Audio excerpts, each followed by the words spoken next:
أعوذ بالله من الشيطان الرجيم. بسم الله الرحمن الرحيم. وإذ قال إبراهيم لأبيه وقومه إنني براء مما تعبدون إلا الذي فطرني فإنه سيهدين وجعلها كلمة باقية في عقبه لعلهم يرجعون بل متعت هؤلاء وآباءهم حتى جاءهم الحق ورسول مبين ولما جاءهم الحق قالوا هذا سحر وإنا به كافرون وقالوا لولا نزل هذا القرآن على رجل من القريتين عظيم أهم يقسمون رحمة ربك نحن قسمنا بينهم معيشتهم في الحياة الدنيا ورفعنا بعضهم فوق بعض درجات ليتخذ بعضهم بعضا سخريا ورحمة ربك خير مما يجمعون ولولا أن يكون الناس أمة واحدة لجعلنا لمن يكفر بالرحمن لبيوتهم سقفا من فضة ومعارج عليها يظهرون ولبيوتهم أبوابا وسررا عليها يتكئون وزخرفا وإن كل ذلك لما متاع الحياة الدنيا والآخرة عند ربك للمتقين ومن يعش عن ذكر الرحمن نقيض له شيطانا فهو له قرين وإنهم ليصدونهم عن السبيل ويحسبون أنهم مهتدون حتى إذا جاءنا قال يا ليت بيني وبينك بعد المشرقين فبئس القرين ولن ينفعكم اليوم إذ ظلمتم أنكم في العذاب مشتركون أفأنت تسمع الصم أو تهدي العمي ومن كان في ضلال مبين فإما نذهبن بك فإنا منهم منتقمون أو نرينك الذي وعدناهم فإنا عليهم مقتدرون فاستمسك بالذي أوحي إليك إنك على صراط مستقيم وإنه لذكر لك ولقومك وسوف تسألون واسأل من أرسلنا من قبلك من رسلنا أجعلنا من دون الرحمن آلهة يعبدون ولقد أرسلنا موسى بآياتنا إلى فرعون وملئه فقال إني رسول رب العالمين فلما جاءهم بآياتنا إذا هم منها يضحكون وما نريهم من آية إلا هي أكبر من أختها وأخذناهم بالعذاب لعلهم يرجعون وقالوا يا أيها الساحر ادع لنا ربك بما عهد عندك إننا لمهتدون فلما كشفنا عنهم العذاب إذا هم ينكثون ونادى فرعون في قومه قال يا قوم أليس لي ملك مصر وهذه الأنهار تجري من تحتي أفلا تبصرون أم أنا خير من هذا الذي هو مهين ولا يكاد يبين فلولا ألقي عليه أسورة من ذهب أو جاء معه الملائكة مقترنين فاستخف قومه فأطاعوه إنهم كانوا قوما فاسقين فلما آسفونا انتقمنا منهم فأغرقناهم أجمعين فجعلناهم سلفا ومثلا للآخرين ولما ضرب ابن مريم مثلا إذا قومك منه يصدون وقالوا أآلهتنا خير أم هو ما ضربوه لك إلا جدلا بل هم قوم خصمون إن هو إلا عبد أنعمنا عليه وجعلناه مثلا لبني إسرائيل ولو نشاء لجعلنا منكم ملائكة في الأرض يخلفون وإنه لعلم للساعة فلا تمترن بها واتبعون هذا صراط مستقيم ولا يصدنكم الشيطان إنه لكم عدو مبين ولما جاء عيسى بالبينات قال قد جئتكم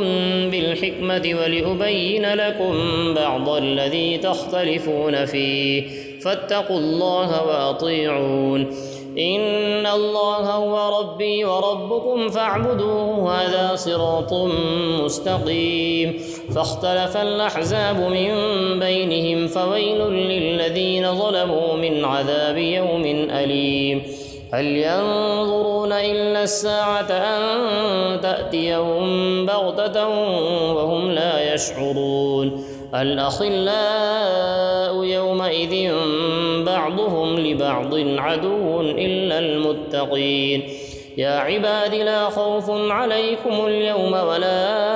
أنتم تحزنون الذين آمنوا بآياتنا وكانوا مسلمين ادخلوا الجنة أنتم وأزواجكم تحبرون يطاف عليهم بصحاف من ذهب وأكواب وفيها ما تشتهيه الأنفس وتلذ الأعين وأنتم فيها خالدون وتلك الجنة التي أورثتموها بما كنتم تعملون لكم فيها فاكهة كثيرة منها تأكلون إن المجرمين في عذاب جهنم خالدون لا يفتر عنهم وهم فيه مبلسون وما ظلمناهم ولكن كانوا هم الظالمين ونادوا يا مالك ليقض علينا ربك قال إنكم ماكثون لقد جئناكم بالحق ولكن أكثركم للحق كارهون أم أبرموا أمرا فإنا مبرمون أم يحسبون أنا لا نسمع سرهم ونجواهم بلى ورسلنا لديهم يكتبون قل إن كان للرحمن ولد فأنا أول العابدين سبحان رب السماوات والأرض رب العرش عما يصفون فذرهم يخوضوا ويلعبوا حتى يلاقوا يومهم الذي يوعدون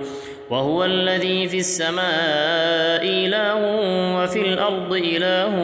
وهو الحكيم العليم وتبارك الذي له ملك السماوات والأرض وما بينهما وعنده علم الساعة وإليه ترجعون ولا يملك الذين يدعون من دونه الشفاعة إلا من شهد بالحق وهم يعلمون ولئن سألتهم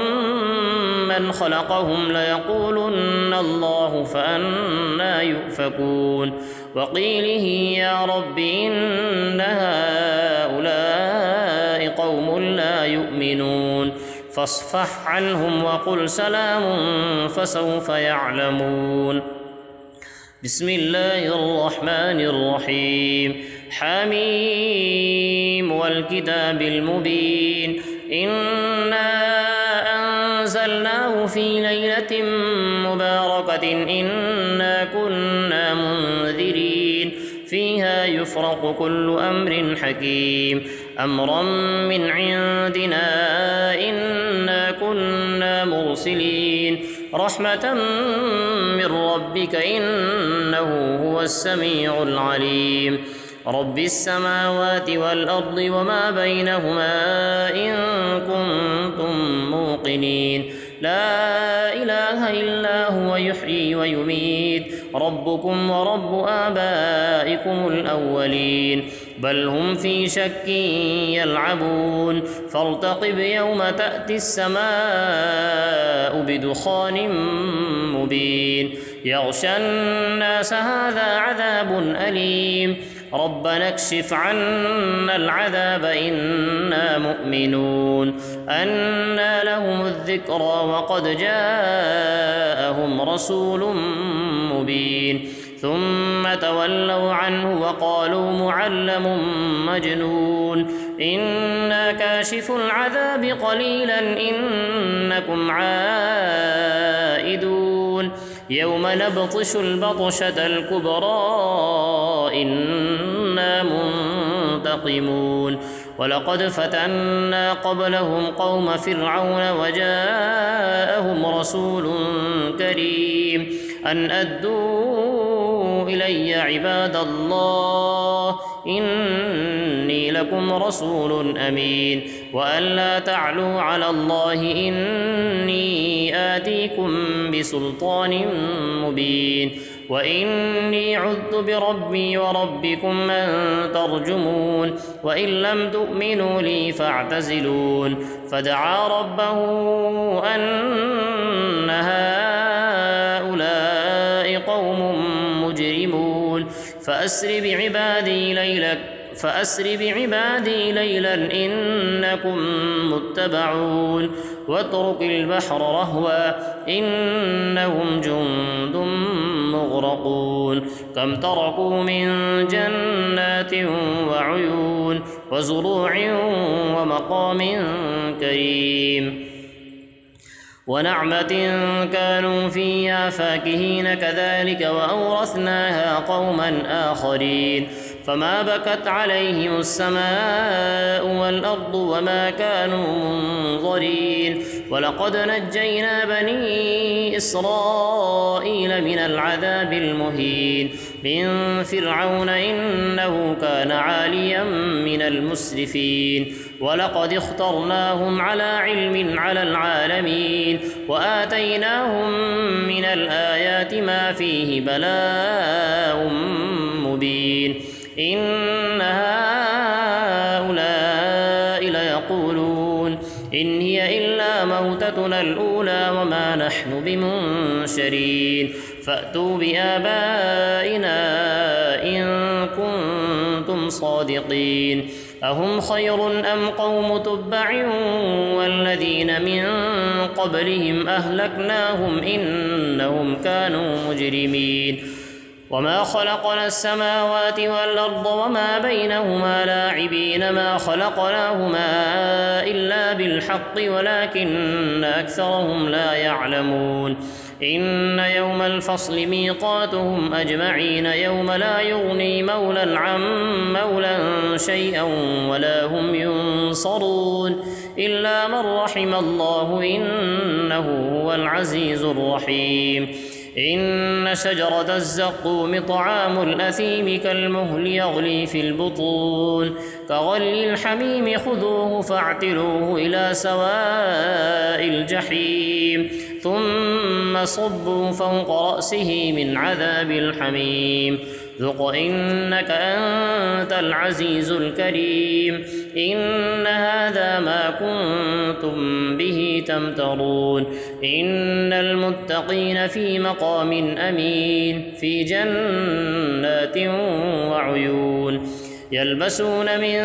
سندس واستبرق متقابلين كذلك وزوجناهم بحور عين يدعون فيها بكل فاكهة آمنين لا يذوقون فيها الموت إلا الموتة الأولى ووقاهم عذاب الجحيم فضلا من ربك ذلك هو الفوز العظيم فإنما يسرناه بلسانك لعلهم يتذكرون فارتقب إنهم مرتقبون بسم الله الرحمن الرحيم حميم تنزيل الكتاب من الله العزيز الحكيم إن في السماوات والأرض لآيات للمؤمنين وفي خلقكم وما يبث من دابة آيات لقوم يوقنون واختلاف الليل والنهار وما أنزل الله من السماء من رزق فأحيا به الأرض بعد موتها وتصريف الرياح آيات لقوم يعقلون تلك آيات الله نتلوها عليك بالحق فبأي حديث بعد الله وآياته يؤمنون ويل لكل أفاك أثيم يسمع آيات الله تتلى عليه ثم يصر مستكبرا كأن لم يسمعها فبشره بعذاب أليم وإذا علم من آياتنا شيئا اتخذها هزوا أولئك لهم عذاب مهين من ورائهم جهنم ولا يغني عنهم ما كسبوا شيئا ولا ما اتخذوا من دون الله أولياء ولهم عذاب عظيم هذا هدى والذين كفروا بآيات ربهم لهم عذاب من رجز أليم الله الذي سخر لكم البحر لتجري الفلك فيه بأمره ولتبتغوا من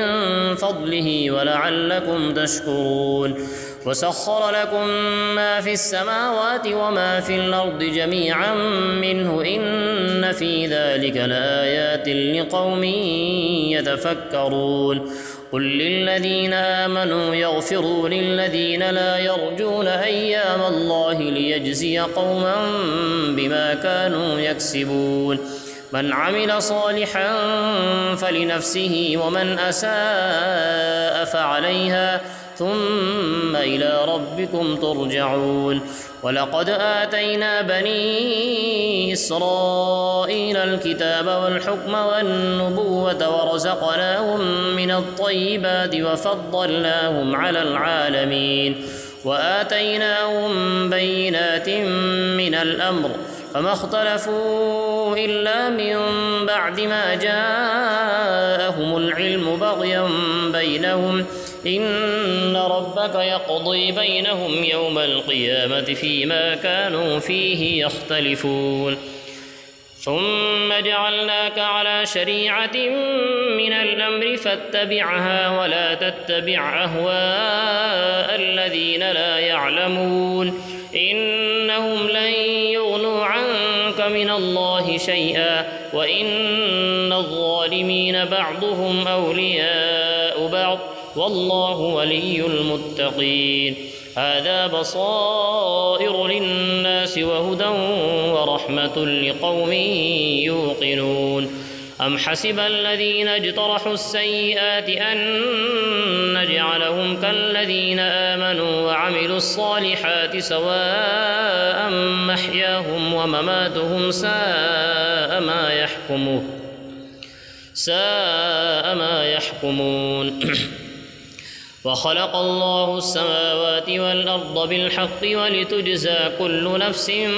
بما كسبت وهم لا يظلمون أفرأيت من اتخذ إلهه هواه وأضله الله على علم وختم على سمعه وقلبه وجعل على بصره غشاوة فمن يهديه من بعد الله أفلا تذكرون وقالوا ما هي إلا حياتنا الدنيا نموت ونحيا وما يهلكنا إلا الدهر وما لهم بذلك من علم إن هم إلا يظنون وإذا تتلى عليهم آياتنا بينات ما كان حجتهم إلا أن قالوا ائتوا بآبائنا إن كنتم صادقين قل الله يحييكم ثم يميتكم ثم يجمعكم إلى يوم القيامة لا ريب فيه ولكن أكثر الناس لا يعلمون ولله ملك السماوات والأرض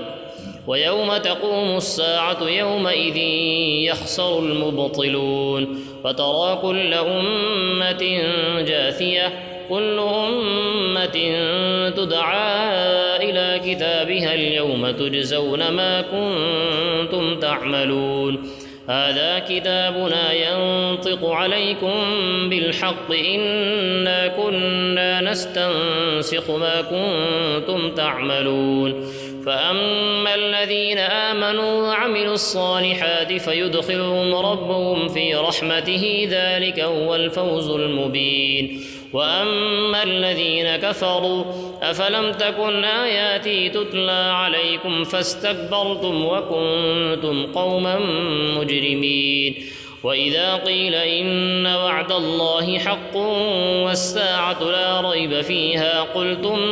ما ندري ما الساعة إن نظن إلا ظنا وما نحن بمستيقنين وبدا لهم سيئات ما عملوا وحاق بهم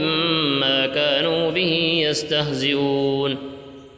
وقيل اليوم ننساكم كما نسيتم لقاء يومكم هذا ومأواكم النار وما لكم